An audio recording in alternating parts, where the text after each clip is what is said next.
Hi everyone. So this is going to be my fifth vlog on my journey towards Kitani. I have a few things to talk about this vlog, so sit down and listen up.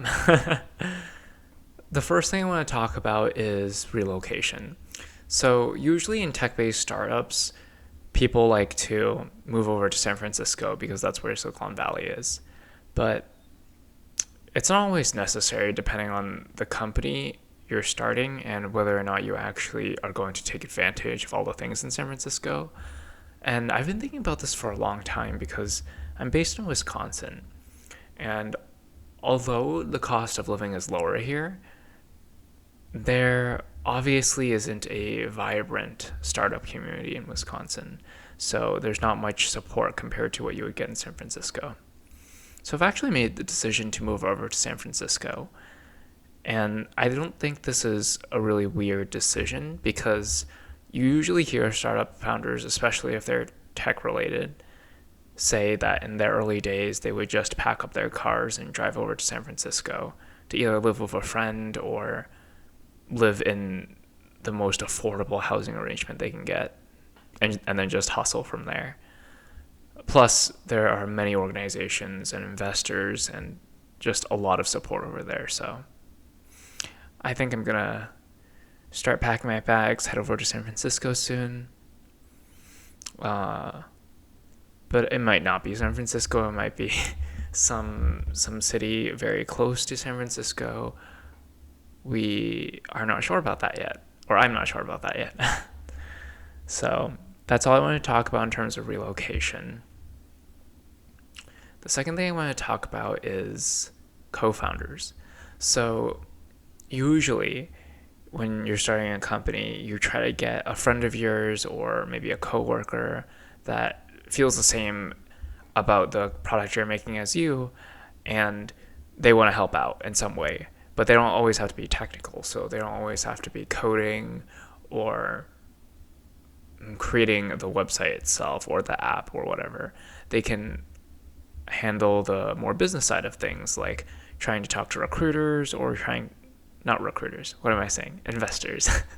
Trying to talk to investors or prospective employees or more human resources kind of stuff. But in my case, I no longer have a co-founder.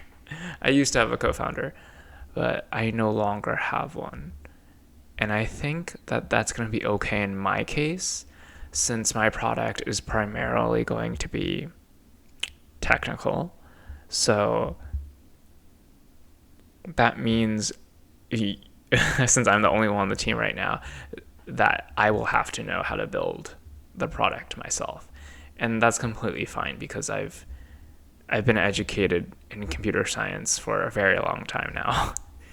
So I still have a lot of stuff to learn. And if you look at my previous videos, I talk about what I'm learning right now.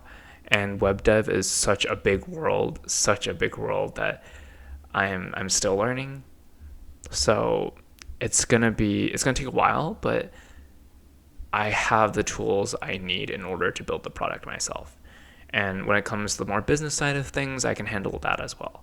So whether it be recruiting employees, which will actually help lighten the load at some point, by the way. So later in the company's life, I can start hiring employees to deal with the legal paperwork or accounting or any of that stuff. And then the third thing I wanted to talk about was making sure that I understand enough about what people want in an anime social media website, because it's very hard.